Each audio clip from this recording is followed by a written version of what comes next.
Good morning, everyone.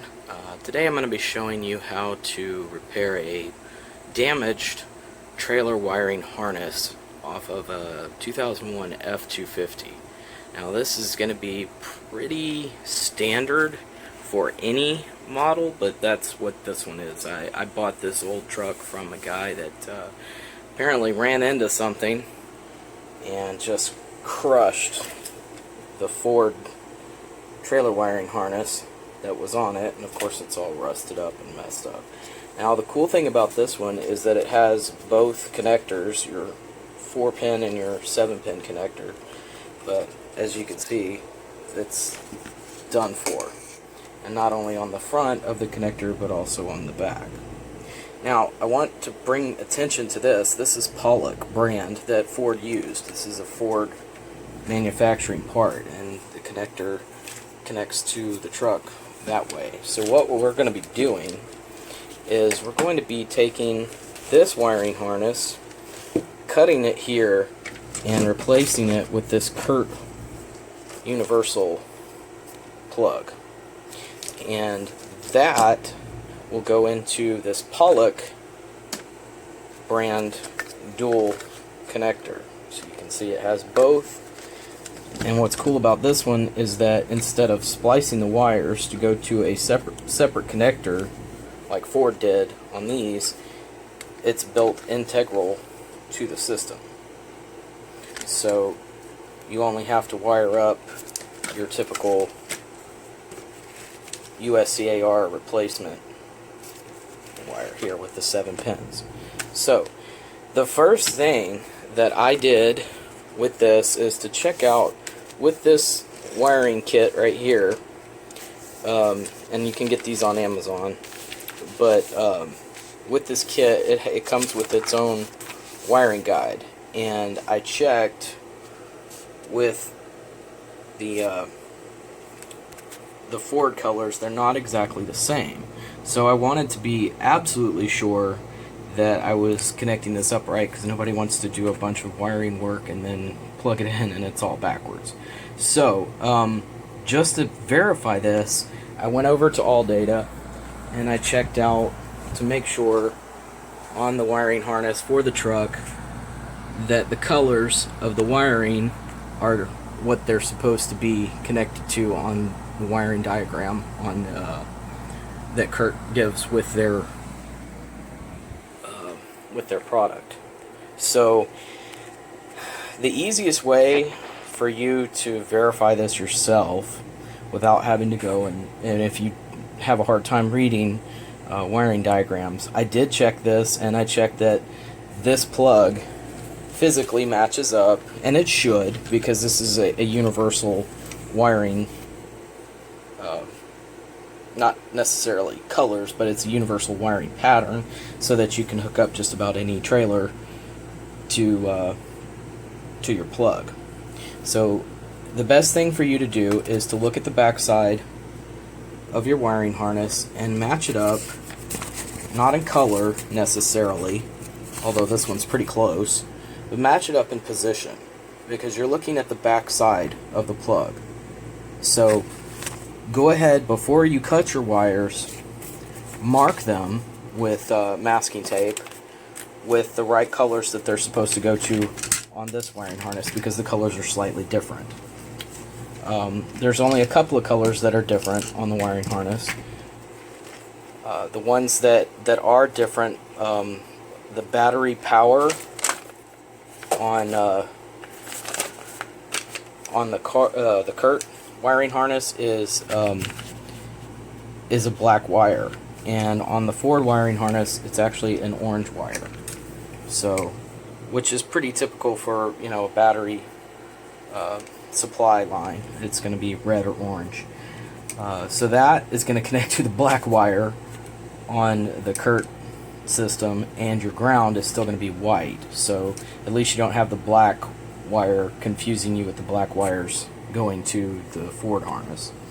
So the other thing to show on this Ford harness is that, if you can see here, there's only 7 wires, which is matched up to this system. The reason that you've got so many more wires here is because they splice the wires so that they could connect them to the 4-prong connector here on the back side. So you don't have to do that with this. So that makes it good in the fact that you don't have all these splices in here and places where moisture or corrosion could happen. So what we're going to do is take these splices out of the system and cut these wires to where they're not going to have those in there anymore, because these all get stiff. If you look at them, you'll see that they get stiff over a period of time as they get older. And these are probably butt connectors with shrink wrap on them of some type. And any breakage that comes in here, and every piece of shrink wrap and connection that you make is another chance for moisture and corrosion to happen.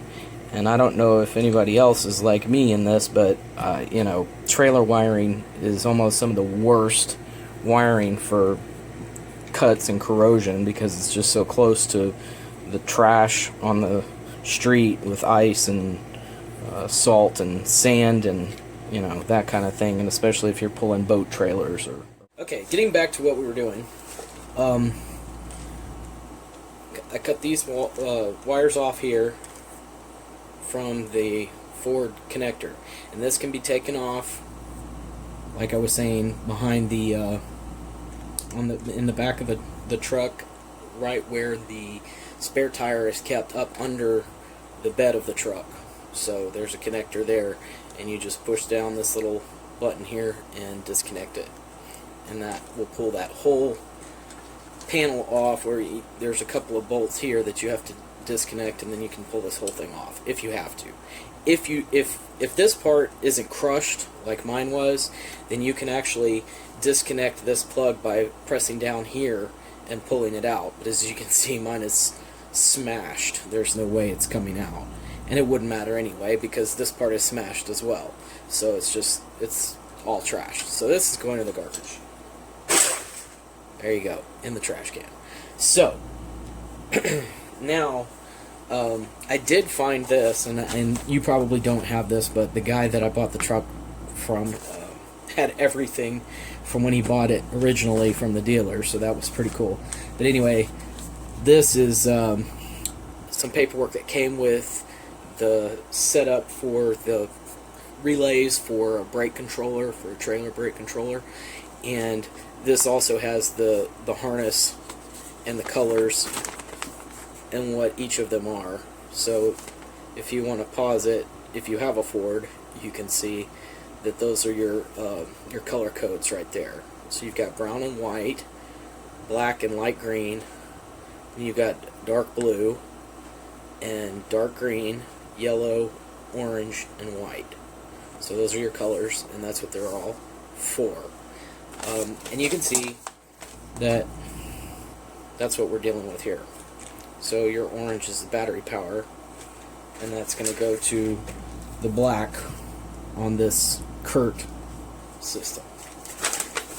So what I'm trying to do is lengthen this out a little bit, because this bracket doesn't actually fit in the same place that the old bracket does, so it's going to have to be moved, and I want to give myself enough wire that I can move it around and see where is the best place for me to put it. So so like I said, I want to go ahead and make this as long as possible. Now once this is repaired, I took this protective conduit off of the old one, and it's still not brittle. It's still in pretty decent shape. I just washed it and cleaned it up. But you can get this stuff at AutoZone, and you know, you get it on Amazon for, you know, barely anything. You can get it at Harbor Freight too. But you definitely want to put this back on your wiring to keep it safe from rocks and things that get kicked up against it. You don't want any dings and stuff on your wiring. So, but I'm going to go ahead and reuse this one. If it's brittle, you know, or if it feels like it might be cracking in places, just replace it. Like I said, it's cheap, but this one's in really good shape, and that truck was really clean underneath it. So, so this is not that bad. What you're going to need, the kit that this comes in actually comes with some zip ties and butt connectors and some shrink tubing right there. Now we're going to try to use this because this shrink tubing is pretty heavy and it looks really nice. It seems like it's a better quality than some of the shrink tubing that I've got. So I'm going to try to use that. The only downside is that the pieces are cut kind of short. One of the first things that I want you to do when you do this, because you're going to forget it and it's going to piss you off when you do, is take your shrink tubing and on your new harness just put each piece on all the way down. Just each wire, get them on there so that you can not forget to put them on, because if you go and connect these up and your shrink tubing's not on there, then you're just going to have to cut them and reconnect them, and that's going to piss you off. And it happens all the time. Always forget to put your shrink tubing on there, and I mean, it happens to everybody. So if it happens to you, don't feel stupid, because you know it happens to a lot of people. It happens to all of us at some point. Alright, so I've got that. I've got my shrink tubing on, and you want to push that away, as far away from the end of your connectors as you can, so that it doesn't heat up whenever you go to solder it.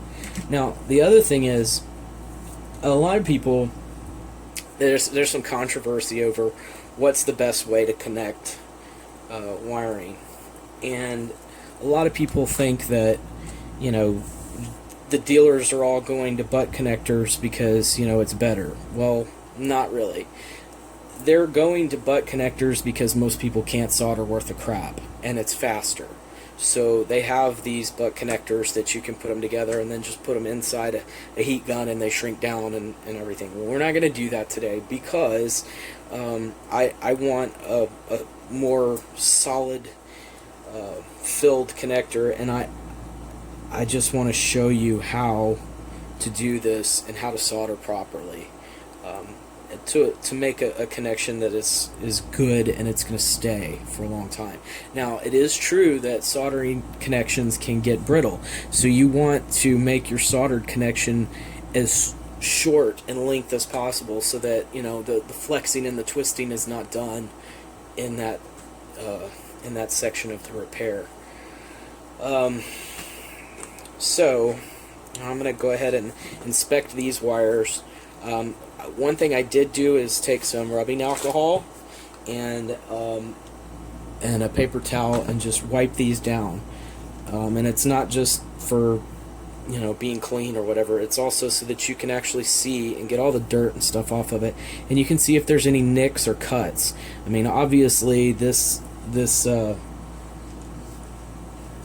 harness underwent some trauma, so I want to be sure that everything here is sealed and there's no holes and there's nothing, you know, leaking where it's going to get out. And these wires, as they're aged, I mean, they're about 20 years old now, so they're going to be a little brittle.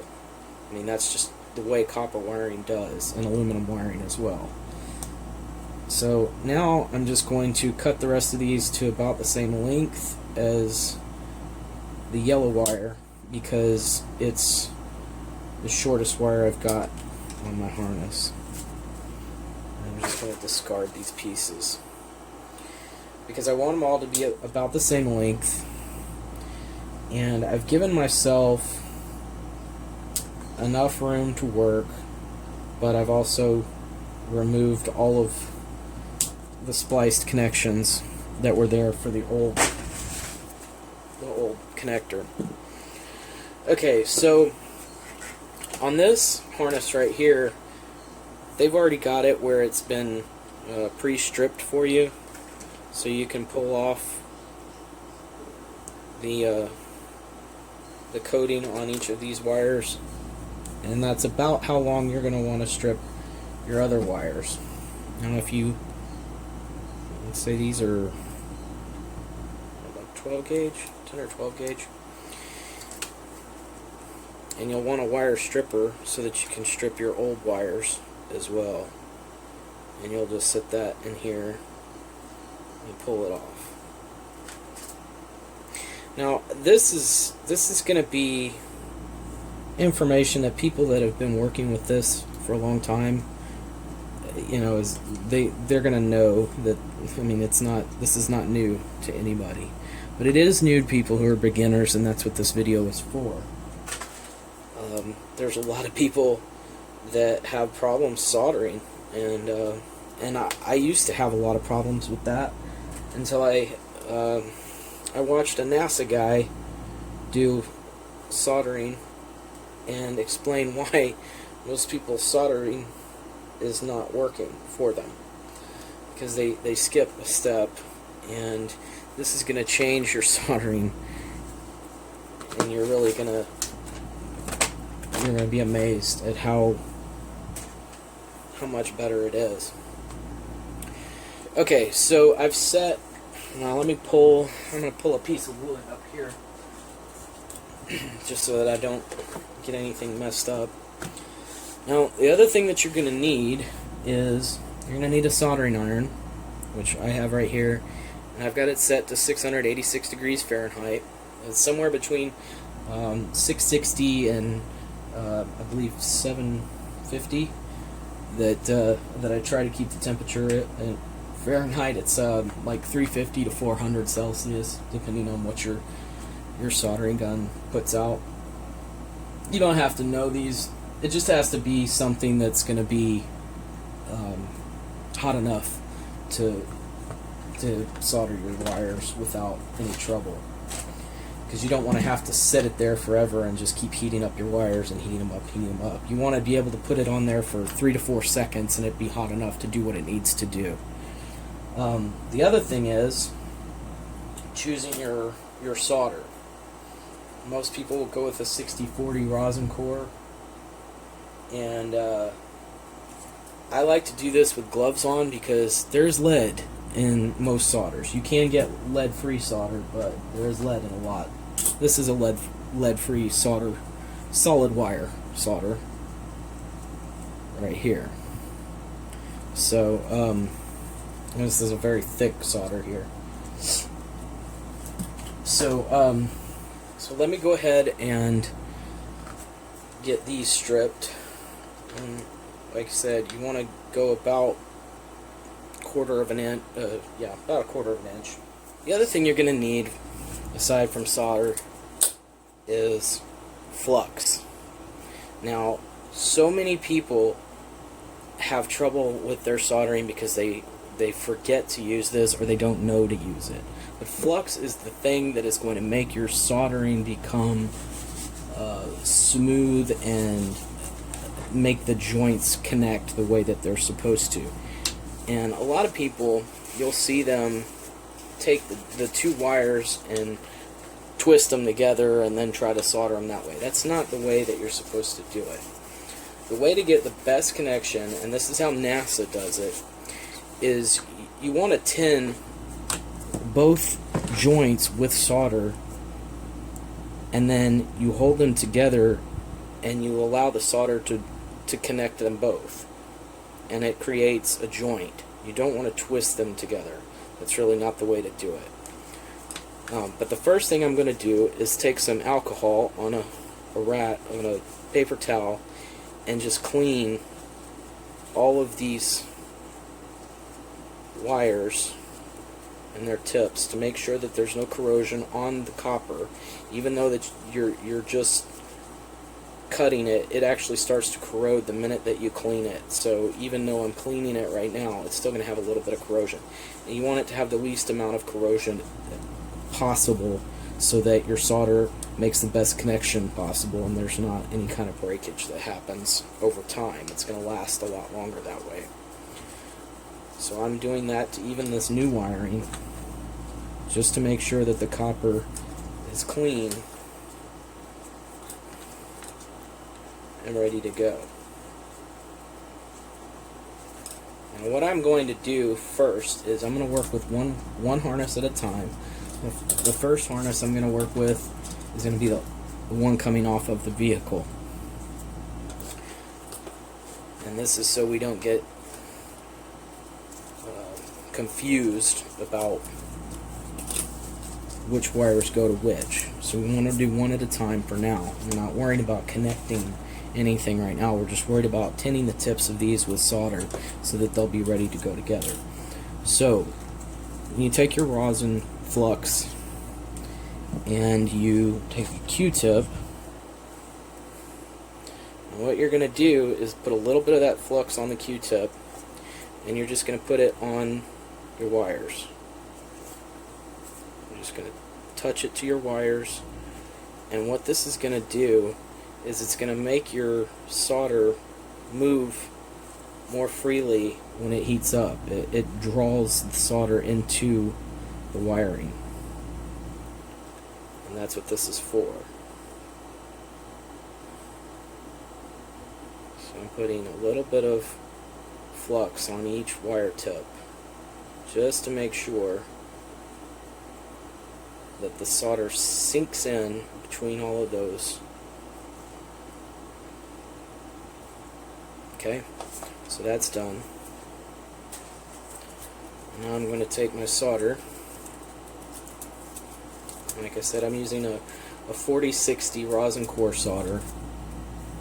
You could use a solid wire on this, but I'm not going to try to do that. And just take a little bit like that and cut it off of your tip there, and then just use the alcohol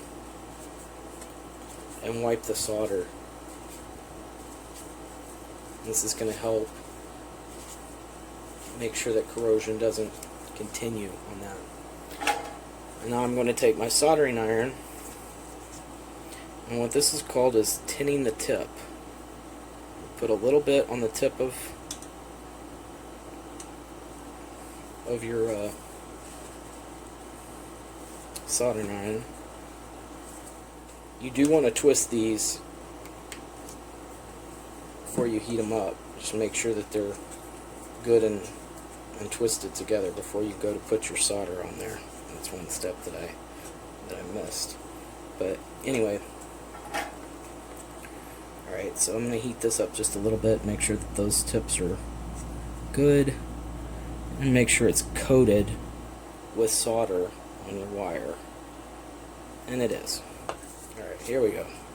Now, this is going to make this easier because I won't have to use 3 hands. Alright, so I'm just going to put this in this little clip here. Alright.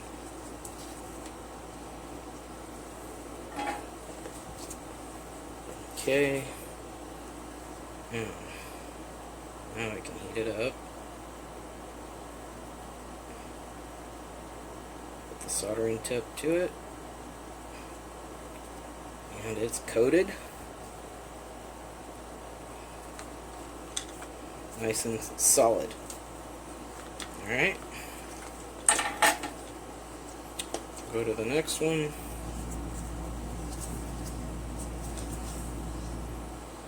Put some flux on it, make sure that it's nice and twisted.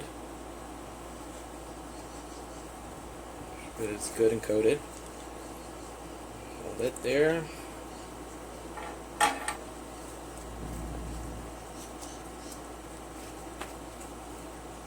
Alright.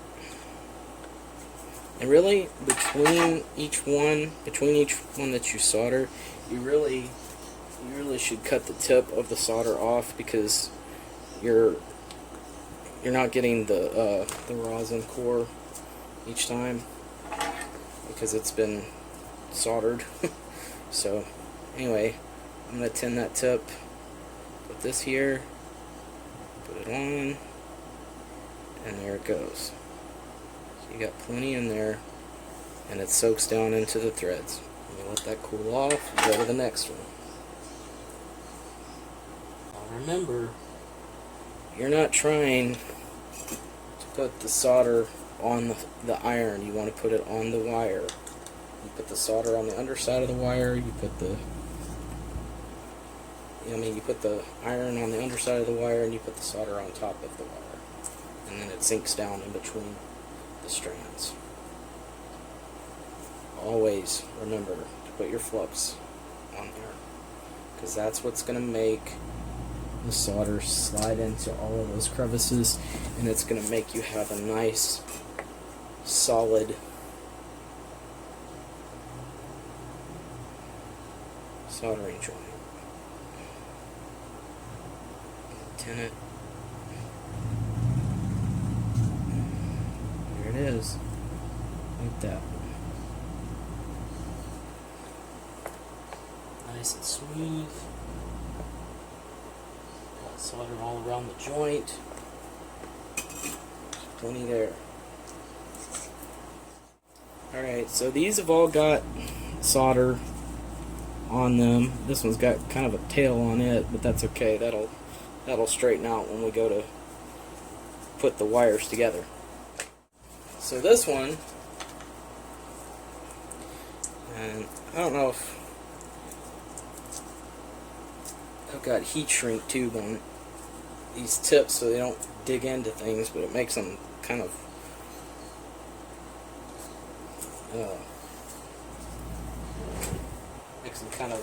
melt onto the wiring. So what I'm going to do is I'm going to use this as a heat sink on my wire. I'm going to let these hold it in place, but then this right here is going to sink some of my heat while I... So this guy is twisted.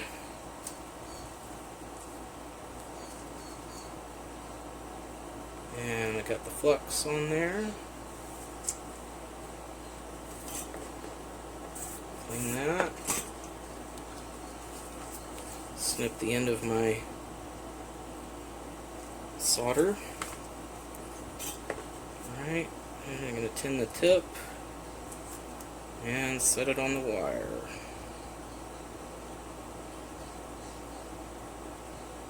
There we go. That's nice. Soaking in nicely. So you just want to do it until it's got like a nice clean sheen across it, and you want to look at all your wires and make sure that they've got a really good connection. And that's solid. Alright, so I'm going to take my heatsink off of there, and this wire didn't get nearly as hot. And the other reason I wanted to put a heatsink on it is because we've got our heat shrink tubing all the way over here. And remember, that's why you want to have it all the way down on this long side, because otherwise, if that wire starts getting hot, the shrink tubing is going to start shrinking, and that's not good. We're not ready to cover it up yet. Alright, so then this one, I'm going to hold it there, bring it up, put my heat sink on there. Alright. Put a little bit of flux on there.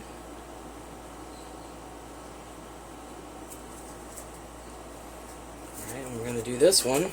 And then after that, I'm going to go ahead and pause it, and then we'll move on to the next step of connecting the wires together. Because you've seen this enough times to know how it goes. Just remember, if you're having trouble with it connecting, make sure you cut the tip off of your solder so that you're allowing that core from the rosin core to move out with the solder, because that's what's going to make it flow. So here we go again. Make sure that the end is tipped. Alright, and now when you've got it there, it's going to flow.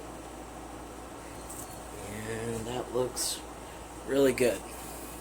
Alright, so I'm going to pause right here, and then we'll move on to the connecting of the wires. I'll go ahead and get the rest of these done, and we'll move on.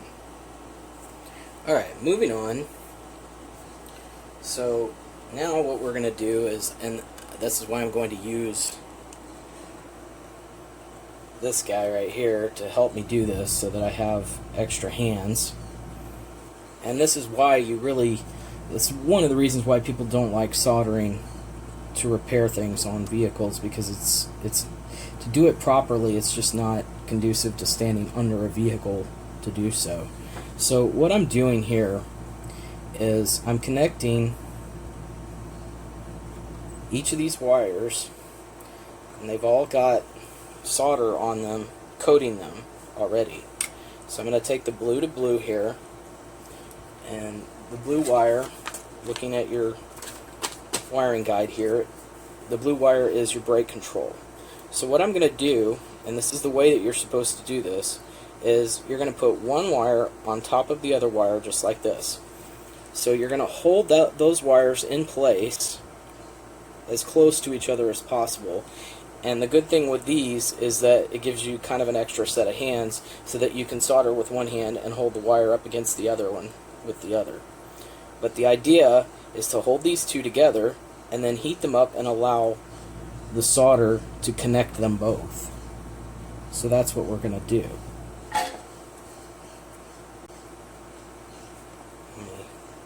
I'm going to clean the tip of my soldering iron off, and I am going to tin the tip with some fresh solder, because that will allow it to flow better. And we're going to hold these together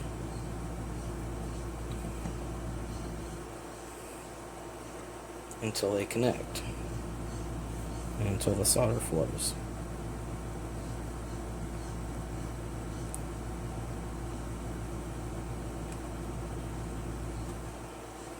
And once they get hot enough to connect together, and you can see it happening there, see how they're connecting? You'll have to hold them in place to keep them properly connected. And that's when it becomes tricky. So see here, hold them together and watch the solder as it starts to melt them together. And then you hold them there until they make a connection. And there it is. And that's a pretty solid soldering joint.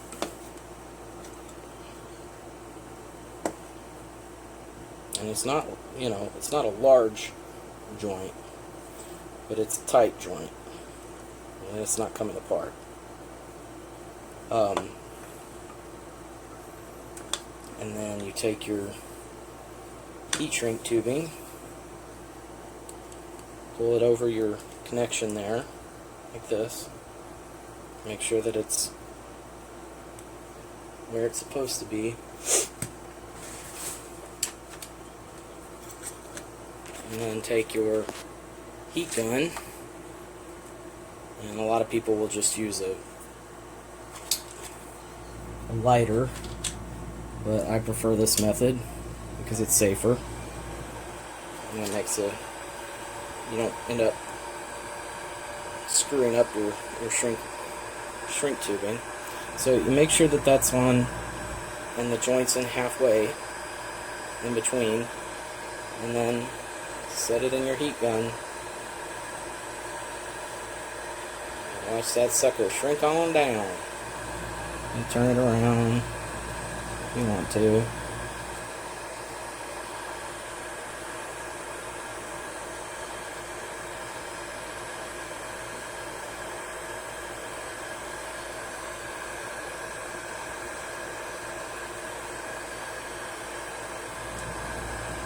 There it is. Nice, tight, soldered joint.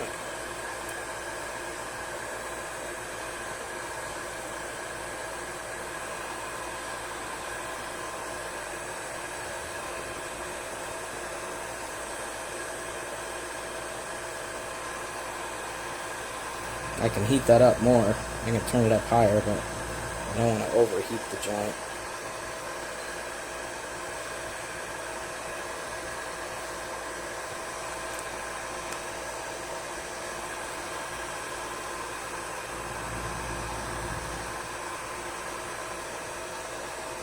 There you have it. So you just go ahead and continue connecting them up like that using your wiring guide, and once you're done, put it all into your conduit and plug it in, and you're ready to go. Alright, I just wanted to show this one. This is one of the other soldering connections that I made. And again, you want to hold it there and wait for the solder to melt until it gets nice and solid, and then pull the gun or pull the soldering iron away from it and let it cool off. But you want it to be like that, where it's solid all the way across. And that is a way better connection than a butt connector. And it's no bigger than a butt connector, so this is not going to split any worse than a butt connector would. And it's a solid connection with all the strands. It's not just something crimped on. And that's my argument about it. But the thing is this takes more time. It's a kind of a pain in the butt, but the good thing is this whole wiring harness can be disconnected and brought inside, and you can sit here and do it at your table or your desk or whatever, what have you, or in your garage. So, and that's a strong connection. I'm pulling apart on those, and that's not going to come out. No way. No way, no how. Alright, I've zoomed in to see if you guys can see this when I do it. I want you to be able to watch what happens.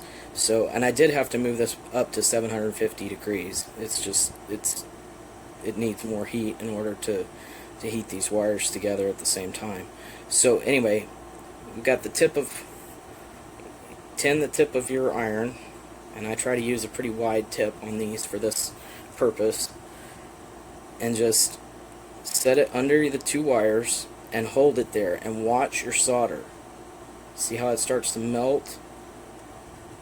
You want to watch it until it forms a bridge, and you can see it start to do that. And the trick is getting it nice and solid, and then being able to hold it in place long enough for it to set up. And right now that's not how I want it to be. So I'm going to continue, and actually I want to move this wire up a little bit where I have more, where I can move it closer when it disconnects, because it's, dang it, I'm trying to make sure that this stays in your view so you can see exactly what I'm talking about. Alright, so I'm going to tin this again, and I'm going to put a little bit of solder on top of here because I don't think I have quite enough for it to get a good solid connection. So there it goes. Now hold it.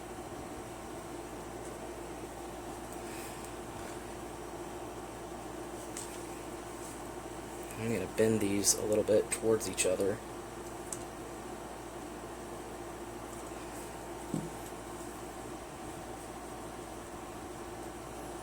And that's a pretty good connection, but I still want it to get a little bit better, so I'm picky on that. But I'm going to move this a little bit too so that it's not pulling away from it so much. I'm going to try again. Hold it there. Watch the solder become a bridge. Alright, and now I've got it almost where I want it. And I'll let it cool.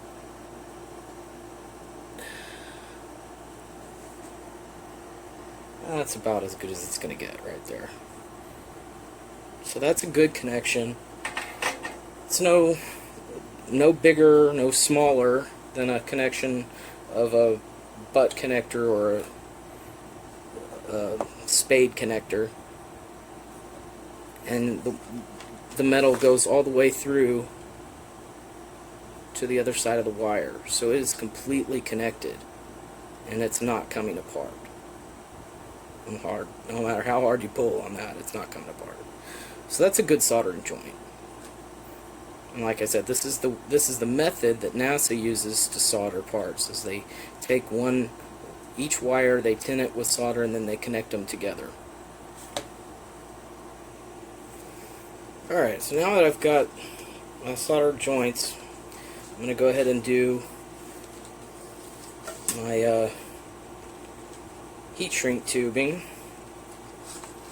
on each of the joints that I have. So let's go ahead and move that about halfway through.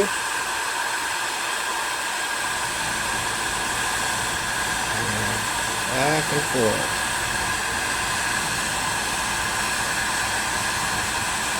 And I was right, this heat shrink tube has what looks like a silicone sealant in the insides that comes out the tip to actually securely seal it around the edges.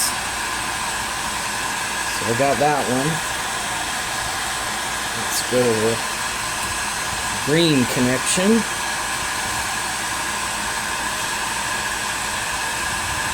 So roll it on there halfway. Make sure it's halfway so it gets a good seal.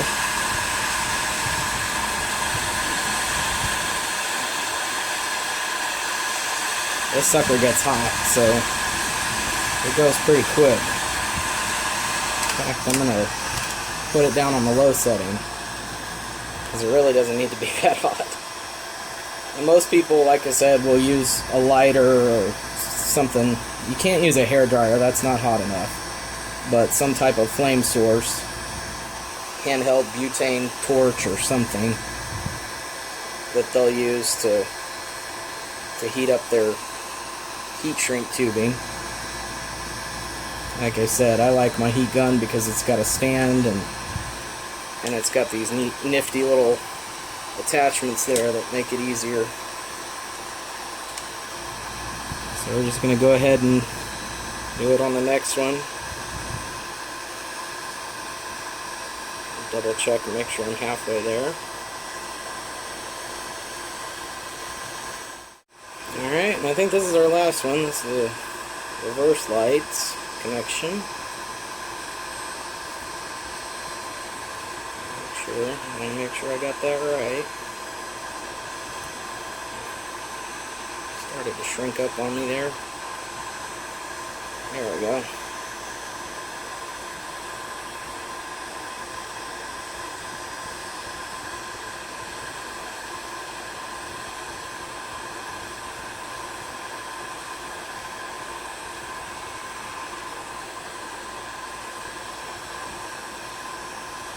Make sure it gets all the way around.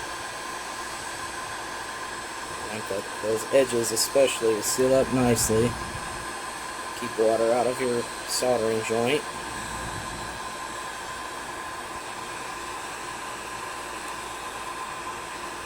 Alright. Looks like we're done with that.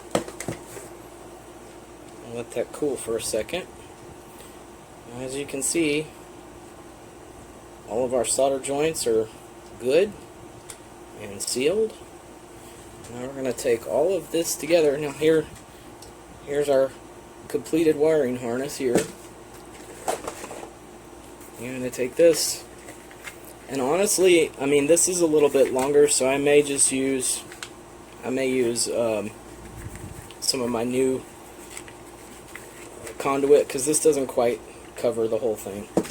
But what you would do is put it in the conduit, and then wrap the conduit with electrical tape to make sure it doesn't come loose. And then this connector just goes into the back of this guy.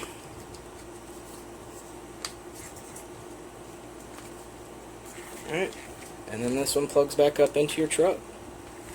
And I might actually even take some alcohol, some isopropyl alcohol, and go in and clean these tips a little bit because they're a little dirty, corroded, and old. You get that clean and put some dielectric grease in there before you hook it together, and you should be good to go. Everything should be working just fine. Anyway, I know this was long, but I wanted to be thorough, and hopefully this helps some people out. If you've got any questions or comments or things that you notice that I might be able to improve on, then go ahead and leave a comment, and don't forget to like and subscribe. Thanks a lot. Bye, guys.